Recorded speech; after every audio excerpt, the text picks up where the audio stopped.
एक बार फिर से स्वागत है अनुरागिनी यक्षिणी की प्रेम कहानी। यह भाग 3 है। पिछली बार की कहानी को आगे बढ़ाते हुए अब जानते हैं क्या उस वृक्ष के पास पहुंचे राजकुमार, डायन और तांत्रिक तीनों ही संशय में थे, लेकिन तांत्रिक इस कार्य के लिए बहुत ही तीव्रता से मुस्कुराते हुए प्रसन्न होकर जैसे कि तैयार था। वह यह बात समझ रहा था कि यह विचित्र कार्य होने वाला है, लेकिन उसके अधरों की मुस्कान इस बात को लेकर ज्यादा थी कि वह जो करने वाला है उसके विषय में ना तो डायन को पता है, ना ही राजकुमार को पता है और ना इस यक्षिणी को पता है। इसलिए अब जो होने वाला है वह बहुत ही ज्यादा विचित्र था। तुरंत ही तांत्रिक ने डायन को कहा, सुनो, तुम इसे मुक्त कर दो, यह मेरा आदेश है। डायन ने कहा, जो आज्ञा, और उसने अपने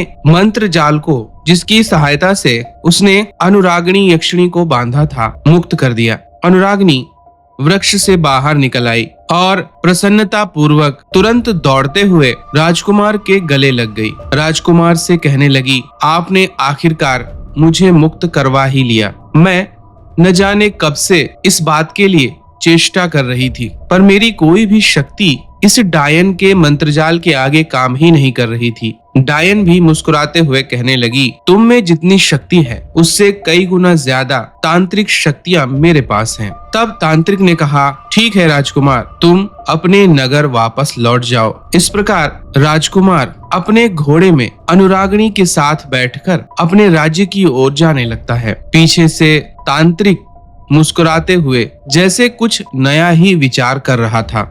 आखिर तांत्रिक के मन में क्या चल रहा था? उस वक्त केवल डायन ही इसका थोड़ा बहुत अनुमान लगा पा रही थी। वह कहती है, तुमने मुझे तो अपनी पत्नी बना लिया है, लेकिन जो तुम सोच रहे हो यह तुम नहीं कर पाओगे। उन दोनों का प्रेम मुझे सच्चा दिखाई पड़ता है। तांत्रिक कहने लगा, अपनी हद में रहो। तुमने तो वैसे भी इतने बड़े बड़े कार्य कर दिए हैं जिसके विषय में मैं तुम्हें क्या कहूँ, और तुम मुझे समझा रही हो। इस प्रकार राजकुमार और अनुरागिनी एक बार फिर से राजमहल पहुंच जाते हैं और राजा फिर से अपने पुत्र के साथ एक बहुत सुंदर युवती को देखता है। राजा कहता है, राजकुमार, तुम सबसे पहले मेरे पास आओ, मुझे तुमसे कुछ वार्तालाप करनी है। यह इसलिए भी बहुत आवश्यक था क्योंकि राजा पहले से बहुत ज्यादा संशय में था। पिछली बार जिसे उसने अपना प्रिय समझा वह तो कुछ और ही निकली।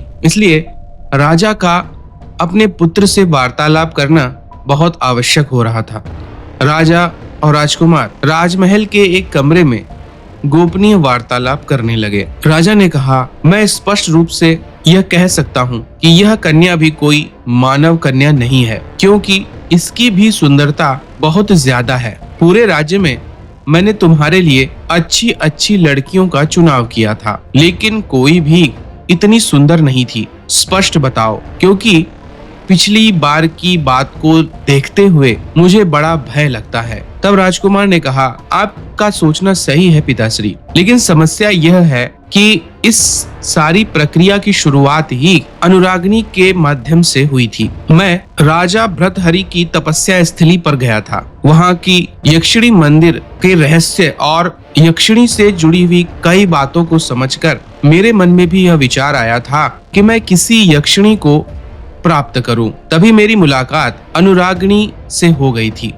इसका और मेरा प्रेम भी हुआ, लेकिन बीच में जब मैं इसकी साधना पूर्ण कर चुका था, मुझे मूर्ख बनाने के लिए एक डायन मेरे साथ जुड़ गई। मुझे लगा अनुरागिनी है, किंतु वह तो एक डायन थी। बस यही कारण है, अन्यथा मैं आपको परेशान नहीं करता। राजा ने कहा, एक मानव का किसी यक्षिणी से इस प्रकार संबंध बनना क्या उचित है? मैं ज्योतिषियों को यहाँ बुलाऊंगा, क्योंकि मैं नहीं चाहता कि पिछली बार की तरह कोई और समस्या हम लोगों के सामने आए। यह बात कोई साधारण बात नहीं है, क्योंकि तुम यक्ष लोक से अपना संबंध स्थापित करने जा रहे हो। राजकुमार ने कहा, जी पिताश्री, आप चाहें तो इसके लिए ज्योतिषी और तांत्रिकों को बुला सकते हैं। राजा ने तुरंत ही अपने मंत्री को बुलाकर कहा, जितनी जल्दी हो सके एक कार्य करो। इस राज्य में जो भी उच्च कोटि के ज्योतिषी और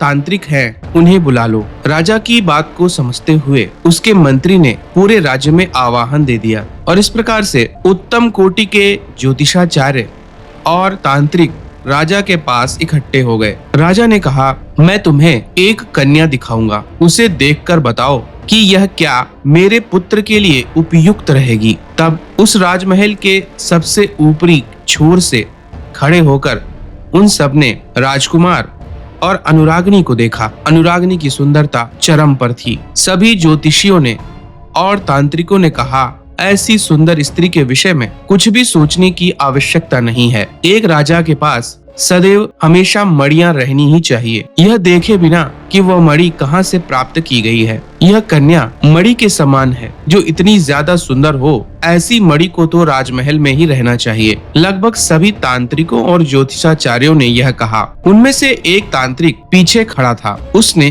कुछ भी नहीं कहा। तब राजा ने सारे ज्योतिष और तांत्रिक लोगों को वापस जाने को कहा, सिवाय उसके। सारे लोग वहां से वापस चले गए। वह तांत्रिक राजा के पास पहुंचा। तब राजा ने पूछा, यह बताओ तांत्रिक, तुमने कुछ क्यों नहीं कहा? तब वह कहने लगा, मैं आपको स्पष्ट बता दूं, कहते हैं अगर अपने पास कोई व्यक्ति जहर रखे, चाहे वह दिखने में कितना भी खूबसूरत क्यों ना हो, जहर केवल नष्ट कर देता है। इसलिए मैं आपको एक बात बताना चाहता हूँ, आप इस कन्या से राजकुमार का विवाह न करवाइए। यह कन्या मानव कन्या नहीं है। मैं यह स्पष्ट रूप से आपको बता देना चाहता हूँ, क्योंकि इतना तेज सुंदरता मानव कन्याओं में नहीं होती है। इसलिए कुछ भी कीजिए, लेकिन अपने पुत्र को इस कन्या के मोह से निकालिए। मैं यह देख पा रहा हूँ कि यह कोई तांत्रिक शक्ति है। राजा ने कहा, इसमें विशेष बात क्या है? मैं इस कन्या के विषय में सब कुछ जानता हूँ। तुम अगर कुछ विशेष बताओ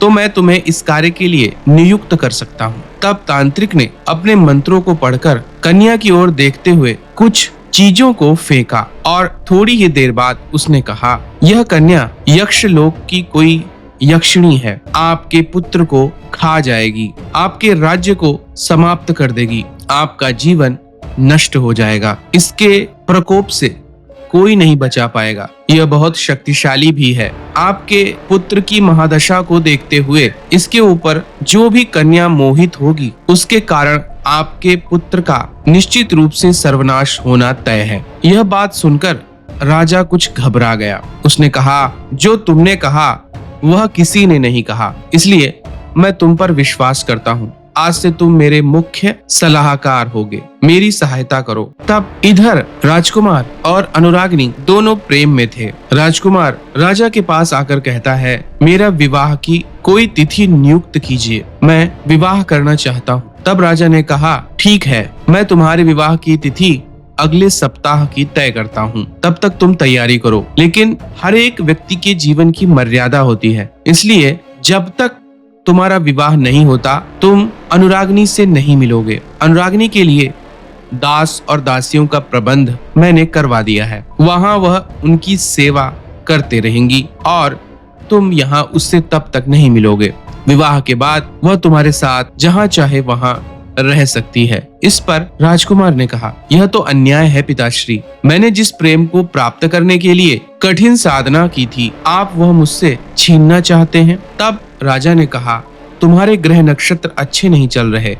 मैंने एक तांत्रिक से पता किया है, इसलिए 7 दिन तक तुम अनुरागिनी से नहीं मिल सकते हो। तब राजकुमार ने कहा, ठीक है पिताश्री, लेकिन मैं अंतिम बार अनुरागिनी से मिलकर वार्तालाप करना चाहूंगा। और राजकुमार अनुरागिनी के पास चला गया। अनुरागिनी को यह बातें पता चली तो वह दुखी हो गई। तब राजकुमार ने कहा, कोई बात नहीं, यह केवल 7 दिनों की ही तो बात है। तब अनुरागिनी ने कहा, मुझे अनिष्ट की शंका लग रही है, 7 दिन बहुत भारी ना पड़ जाएं। इस प्रकार राजकुमार ने कहा कि इस बात के लिए आपको तनिक भी चिंता की आवश्यकता नहीं है। मैं स्वयं राजकुमार हूँ और युवराज होने के कारण यह राज्य भी मेरा ही रहने वाला है। पिताश्री मेरी बात कभी नहीं टालेंगे, न ही वह हमारे विवाह में किसी प्रकार बाधा उत्पन्न करेंगे। अनुरागिनी और राजकुमार अलग अलग रहने लगते हैं। रात्रि का समय था। अनुरागिनी अपने महल में